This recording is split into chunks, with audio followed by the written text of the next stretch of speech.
Hello friends, welcome back.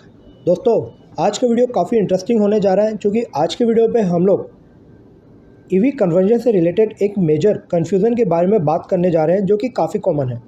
और ये जो कन्फ्यूज़न हम लोग बात करेंगे ईवी कन्वर्जन के टाइम पे, ये होने वाला है हमारा ड्राइव ट्रेन सिलेक्शन को लेकर। जब भी हम लोग ईवी कन्वर्जन के लिए जाते हैं तो एक मेजर कन्फ्यूज़न ये आता है कि हम लोगों को कौन सा ड्राइव ट्रेन सिलेक्शन करना चाहिए जो कि हमारे ईवी कन्वर्जन को बेस्ट सूटेबल हो। यानी कि हम लोगों को चेन ड्राइव में जाना चाहिए या फिर बेल्ट ड्राइव में जाना चाहिए। तो दोस्तों, आज की वीडियो में हम लोग बात करने जा रहे हैं कि ईवी कन्वर्जन के टाइम पर कौन सा ड्राइव ट्रेन बेस्ट सूटेबल होता है, कौन से ड्राइव सिस्टम को हम लोगों को चूज़ करना चाहिए हमारी पावर और स्पीड की रिक्वायरमेंट के अकॉर्डिंगली। तो शुरू करते हैं आज का वीडियो।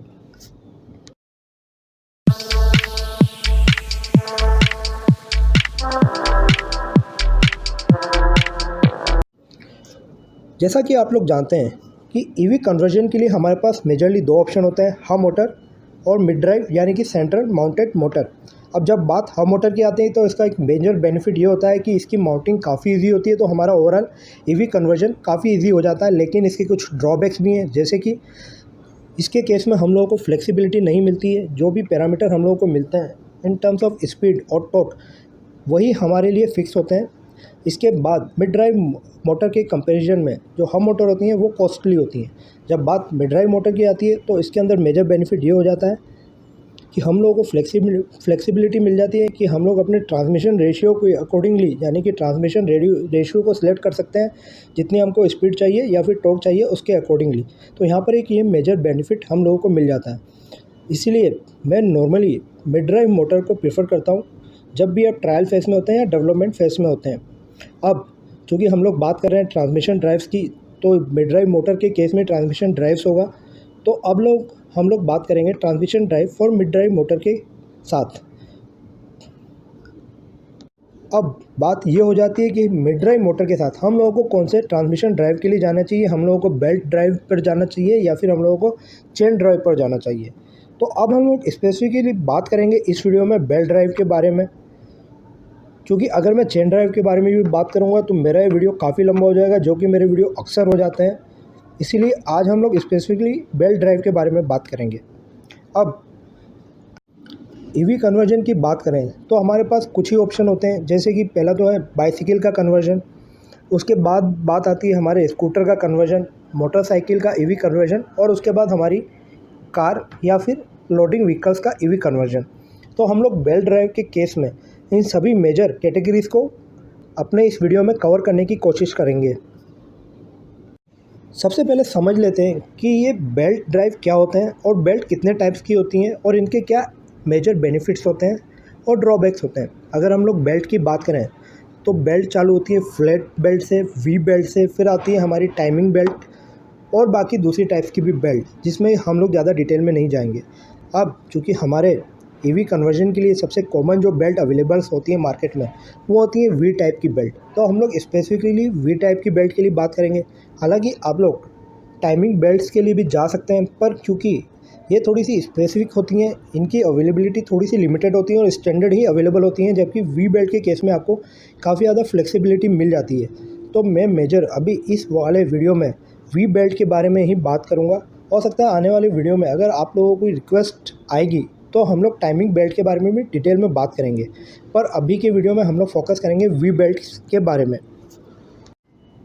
हमारे लोकल मार्केट में ईवी कन्वर्जन के लिए जो वी बेल्ट सबसे ज़्यादा अवेलेबल हैं, यानी कि कॉमनली अवेलेबल हैं, उसमें आती हैं वी बेल्ट की सीरीज़, ए सीरीज़ की वी बेल्ट, बी टाइप की वी बेल्ट, सी टाइप की, डी टाइप वी बेल्ट और ई टाइप वी बेल्ट। हालांकि अगर सबसे कॉमन हम लोग ईवी कन्वर्जन के यूज़ के पॉइंट ऑफ व्यू से देखें तो ए, बी, सी ही है, और इसमें भी ए और बी का ज़्यादा यूज़ होता है।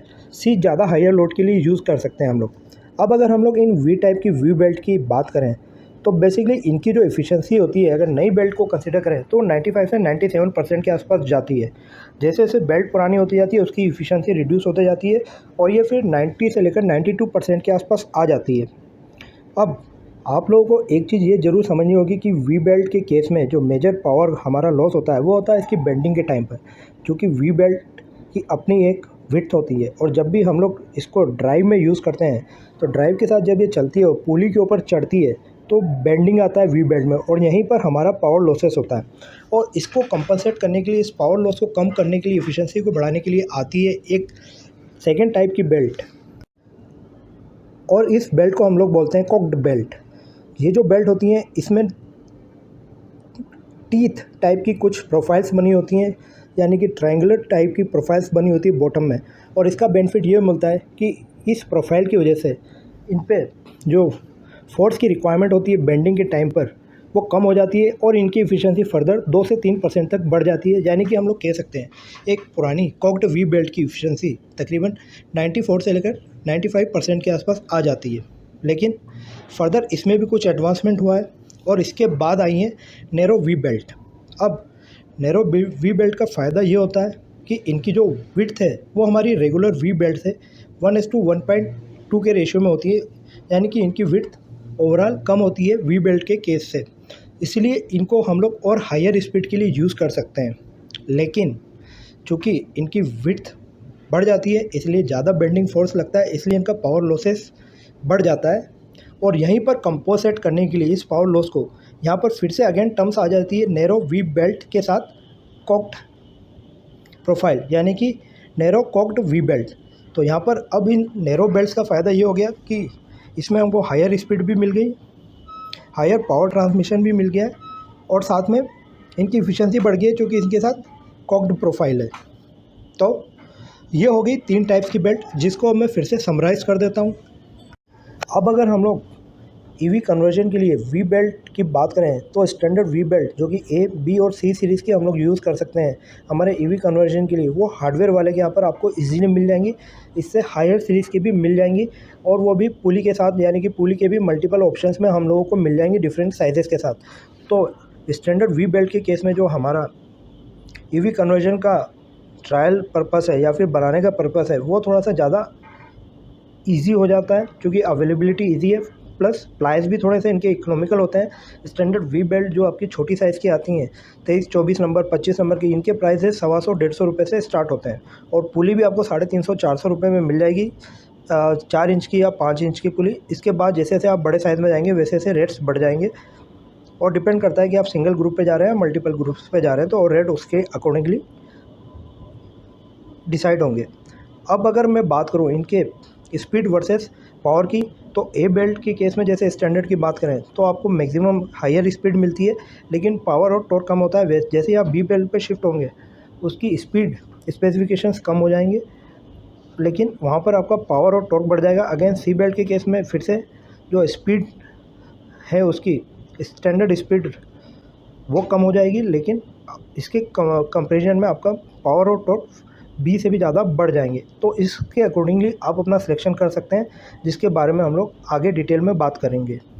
अब अगर मैं स्पेसिफिक बात करूँ वी बेल्ट के दूसरे टाइप्स में, कॉक्ड वी बेल्ट या narrow V belts, cogged V belts की, तो यहाँ पर ये जो बेल्ट है ये आपको सुपीरियर परफॉर्मेंस तो देती हैं क्योंकि ऑटोमोबाइल में मैक्सिमम आपको नैरो वी बेल्ट का ही यूज़ मिलेगा, स्पेशली आपके अल्टरनेट ड्राइव्स में, अल्टरनेट्स के साथ क्रैंकशाफ्ट की कनेक्टिविटी में। लेकिन अब इनकी लिमिटेशन ये हो जाती है कि इनकी अवेलेबिलिटी काफ़ी लिमिटेड होती है, यानी कि अवेलेबल तो होती हैं आपको ऑटोमोबाइल स्पेयर पार्ट्स वाले के यहाँ ये बेल्ट मिल जाएंगी लेकिन आपको हर एक साइज़ में नहीं मिलेंगी। अगर आपको 24, 25, 26 तीनों साइजेस में चाहिए ट्रायल्स के लिए तो आपको नहीं मिलेंगी, उसके पास जो अवेलेबल है वही साइज़ आपको मिलेगा।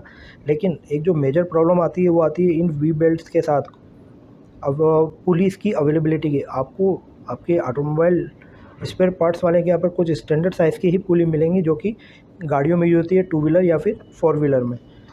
इसके अपार्ट दूसरे डायमेंशंस की पुली आपको मिलना थोड़ा सा डिफ़िकल्ट हो जाएगा और यहाँ पर आपको बेल्ट की साइज़ का भी कुछ इश्यू होगा। तो मैं ये आपको यही सजेस्ट करूँगा कि पहले आप अवेलेबिलिटी चेक कर लीजिए। अगर आपके ट्रांसमिशन के रेशियो जो आपको चाहिए उसके अकॉर्डिंगली आपको best narrow cocked V belt मिल रही है तो सबसे बेस्ट ऑप्शन है। लेकिन अगर नहीं मिल रही है तो आप परेशान ना होएं, आप बेस्ट ऑप्शन ये है कि वी बेल्ट पे चले जाइए। ज़्यादा डिफरेंस नहीं आएगा, 2-4% का ही डिफरेंस आएगा एफिशिएंसी का, लेकिन आपकी रिक्वायरमेंट फुलफ़िल भी हो जाएगी और आपको इकोनॉमिकल भी पड़ेंगी स्टैंडर्ड वी बेल्ट्स।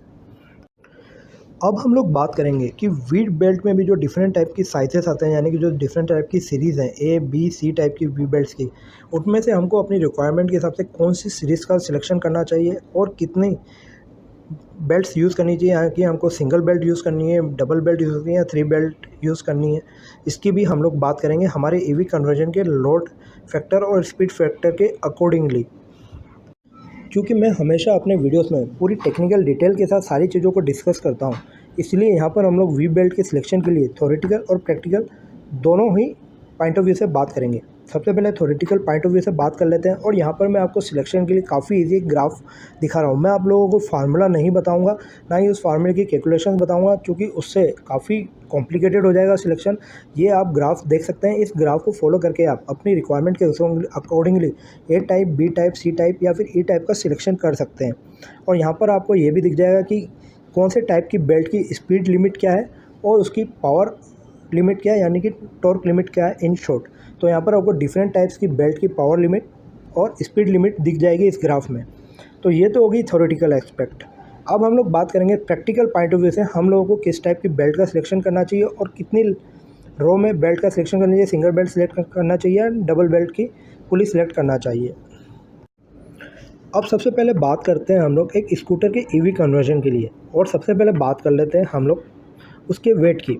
मान लीजिए आप एक स्कूटर को इलेक्ट्रिक स्कूटर में कन्वर्ट करते हैं, कोई एक्टिवा का एग्जांपल ले लेते हैं, तो उसका वेट हो जाता है, अगर आप मोटर भी लगा लेते हैं, बैटरी भी लगा लेते हैं, तो मैक्सिमम 85 केजी के आसपास उसका वेट आ जाएगा। एक एवरेज पर्सन का वेट 75 केजी पकड़ लेते हैं, एवरेज से थोड़ा सा ज़्यादा पकड़ लेते हैं हायर साइड में, तो 85 प्लस 75 आपका हो गया 160 केजी। थोड़ी सी और प्लस पकड़ लेते हैं तो हम लोग 160 से 180 केजी की एक रेंज पकड़ लेते हैं। इसमें आपकी सारी चीज़ें अकोमोडेट हो गई। अब डिपेंड करता है कि आप किस टाइप से स्कूटर का ईवी कन्वर्जन करते हैं, तो उसका वेट भी इसमें कंपनसेट हो जाएगा। हायर साइड में भी आ सकता है, थोड़ा सा लोअर साइड में भी आता है।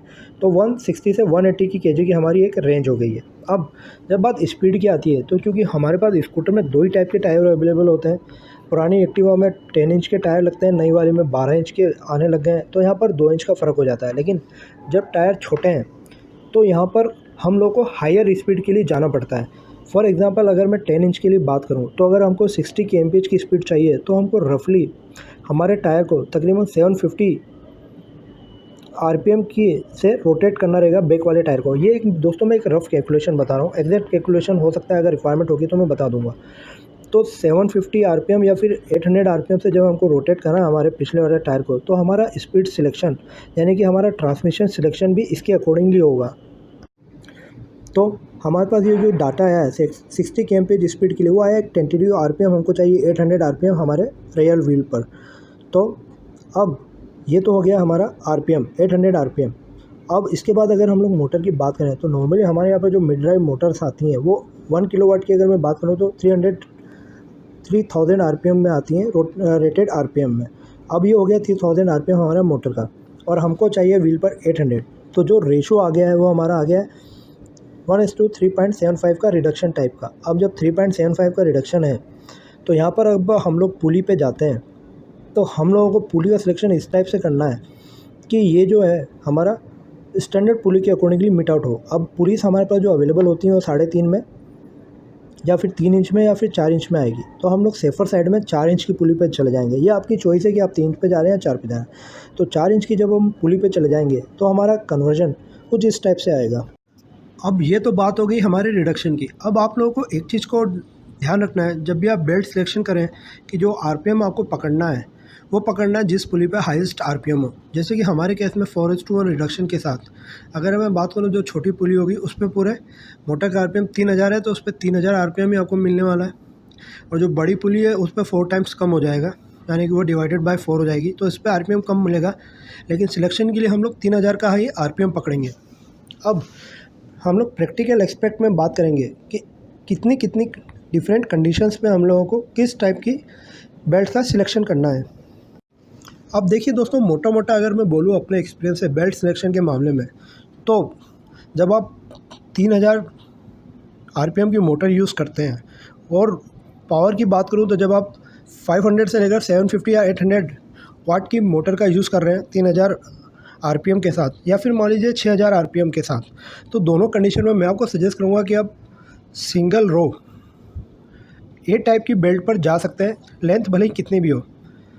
लेकिन मैं यहाँ पर सिंगल ए टाइप की बेल्ट बोल रहा हूँ, वो कम लोड के लिए बोल रहा हूँ। अगर आप 750 वाट तक की मोटर यूज़ कर रहे हैं 500 वाट से लेकर, लेकिन अगर आप हायर पावर के लिए जाना चाह रहे हैं और आप 800 से लेकर 1.5 किलोवाट या फिर आप 2 किलोवाट तक की मोटर यूज़ करना चाह रहे हैं और हाई पावर बाइक बनाना चाह रहे हैं हाई लोडिंग कैपेसिटी के साथ, तो उस कंडीशन में आपको बेल्ट तो ए बेल्ट ही यूज़ करना चाहिए, लेकिन आपको यहाँ पर डबल बेल्ट यूज़ करेंगे आप तो बेटर होगा।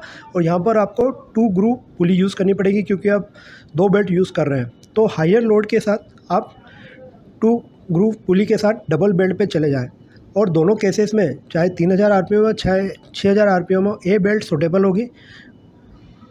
तो स्कूटर के केस में बेस्ट होगा कि आप सिंगल बेल्ट ए टाइप की बेल्ट या फिर डबल ए टाइप की बेल्ट पे जाए, डिपेंड्स ऑन आपका जो भी लोड और पावर रिक्वायरमेंट है। और एक और फैक्टर जो बाइक के केस में आता है कि बाइक के केस में आपका जो मोटर है और आपका जो व्हील है, इन दोनों की पुली का जो डिस्टेंस है वो ज़्यादा होता है। तो नॉर्मली जो बड़े मैन्युफैक्चरर हैं वो टाइमिंग बेल्ट का यूज़ करते हैं, पर चूँकि टाइमिंग बेल्ट और उसके टाइप की पुलिस थोड़ी सी मार्केट में इजीली अवेलेबल मिलेंगी नहीं और इतने रेशो के साथ तो शायद ही मिले। इसीलिए बेटर ये होता है कि आप बेल्ट ही यूज़ करें ट्रायल पर्पज़ के लिए तो एटलीस्ट। और इस बेल्ट के लिए आप लोगों को चूँकि आरपीएम यहाँ पर कम है और आप हाई पावर की मोटर यूज़ करने वाले हैं, तो यहाँ पर आप बी टाइप के बेल्ट का सिलेक्शन करें। बी टाइप के बेल्ट में आपको कम आरपीएम के लिए एप्लीकेबल होती है ए से, लेकिन लोड कैरिंग कैपेसिटी इनकी ज़्यादा होती है क्योंकि इनका एरिया ज़्यादा होता है। और सेकंड बात है, इसमें आपको स्लिपेज तो कम मिलेंगी ही, साथ ही में वी बेल्ट का बात ये होगी क्योंकि ये बेल्ट हाई स्ट्रेंथ की होती है ए के कंपैरिजन में, इसलिए इनका जो एक्सपांशन होता है वो भी कम होता है, इसीलिए आपको बार बार टाइट करने की ज़रूरत नहीं है।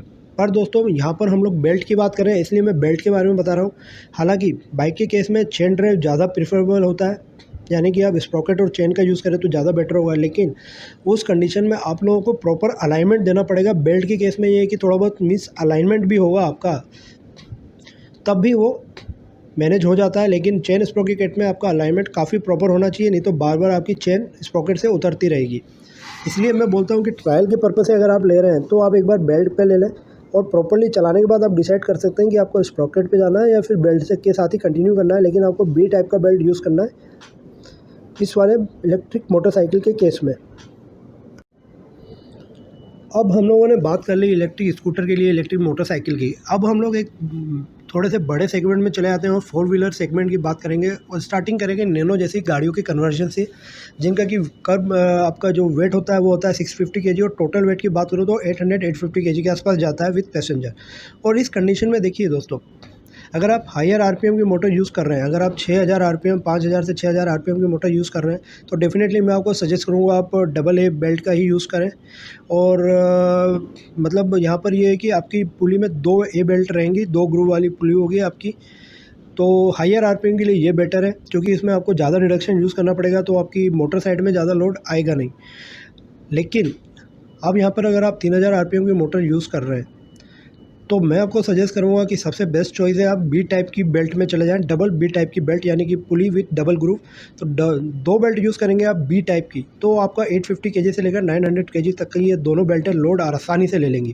पर यहाँ पर एक और चॉइस आती है कि अगर मान लीजिए आपकी गाड़ी का वेट जो जा रहा है वो जा रहा है तकरीबन 1000 से लेकर 1200-1400 के आसपास, तो यहाँ पर अब चॉइस बड़ी क्लियर हो जाती है कि आप सी टाइप की बेल्ट में चले जाएं और आपकी मोटर का आरपीएम लेकिन 3000 ही होना चाहिए। अगर 3000 से ज़्यादा है, 5000 6000 है और वेट आपका 1200 से लेकर 1500 केजी के आसपास है, तब मैं आपको सजेस्ट करूँगा कि आप बी टाइप की बेल्ट यूज़ करें, लेकिन 3 ग्रूव वाली बेल्ट यानी कि 3 बेल्ट यूज़ करें 3 ग्रूव वाली पुली के साथ।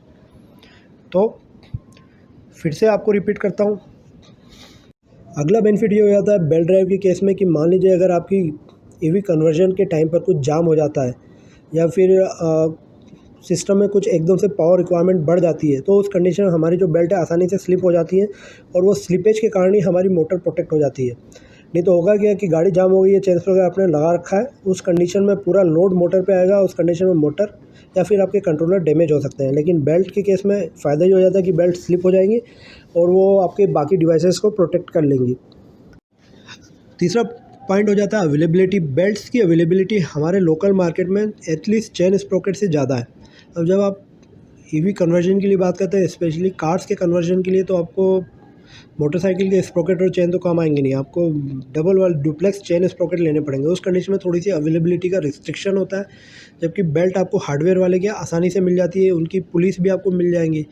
तो अवेलेबिलिटी के पॉइंट ऑफ से देखेंगे तो बेल्ट और पुलिस की अवेलेबिलिटी चेन स्प्रॉकेट से थोड़ी बेटर है। अब एक इम्पोर्टेंट पार्ट आता है कॉस्ट का। देखिए दोस्तों, इनिशियली स्क्रू के ट्रायल के टाइम पे अगर मैं आपको बात करूं तो हम लोग पुली और बेल्ट की बात करें तो इनकी ईजी अवेलेबिलिटी के साथ साथ इनकी जो प्राइसिंग है वो भी चेन स्प्रॉकेट के कंपैरिजन में कम है। जो बेल्ट है आपको एक नॉर्मल साइज़ की आराम से 200-250 रुपये में मिल जाएगी ठीक ठाक लेंथ की, और इस पुली आपको 350-400 रुपये में मिल जाएंगी। छोटी पुली तो और सस्ती होती है, बड़ी पुली थोड़ी सी बहुत और महंगी हो जाएगी। जबकि चेन स्प्रॉकेट केस में क्या, आपके स्प्रॉकेट तो महंगे हैं ही, पुली से थोड़े से ज़्यादा, लेकिन आपको चेन पूरी स्टैंडर्ड लेंथ लेनी पड़ती है जो कि काफ़ी लंबी होती है। तो उस कंडीशन में आपको पूरी चेन का पैसा देना पड़ेगा। तो अगर आप अच्छी क्वालिटी की चेन स्प्रॉकेट लेते हैं, और स्पेशली अगर मैं डुप्लेक्स चेन स्प्रॉकेट की बात करूँ तो आपको पूरा सेटअप करीब 4-4.5 हज़ार का पड़ेगा। जबकि बेल्ट के केस में आपका 1200-1400 रुपये में आपका काम हो जाएगा। हायर ट्रांसमिशन के लिए आप जाते हैं, हायर ट्रांसमिशन रेशो के लिए, तो थोड़ा सा पुली बड़ी होने के कारण उसकी कॉस्ट बढ़ सकती है, लेकिन 2000 में आपका हायर रेशो के साथ भी पुली और बेल्ट वाला कॉम्बिनेशन हो जाएगा। हालांकि दोस्तों, मैंने अपने इस वीडियो में सभी के सभी सेगमेंट को कवर करने की कोशिश की है बेल्ट सिलेक्शन के लिए। फॉर एग्जांपल, मैंने स्कूटर की बात की है, इलेक्ट्रिक मोटरसाइकिल की बात की है, और इसके बाद हम लोगों ने कार की बात की है, और वो भी कार के भी डिफरेंट लोड सेगमेंट्स की बात की है। पर अगर आपको लगता है कि कोई ऐसी चीज़ छूटी है अभी, तो आप मेरे को मैसेज कर सकते हैं।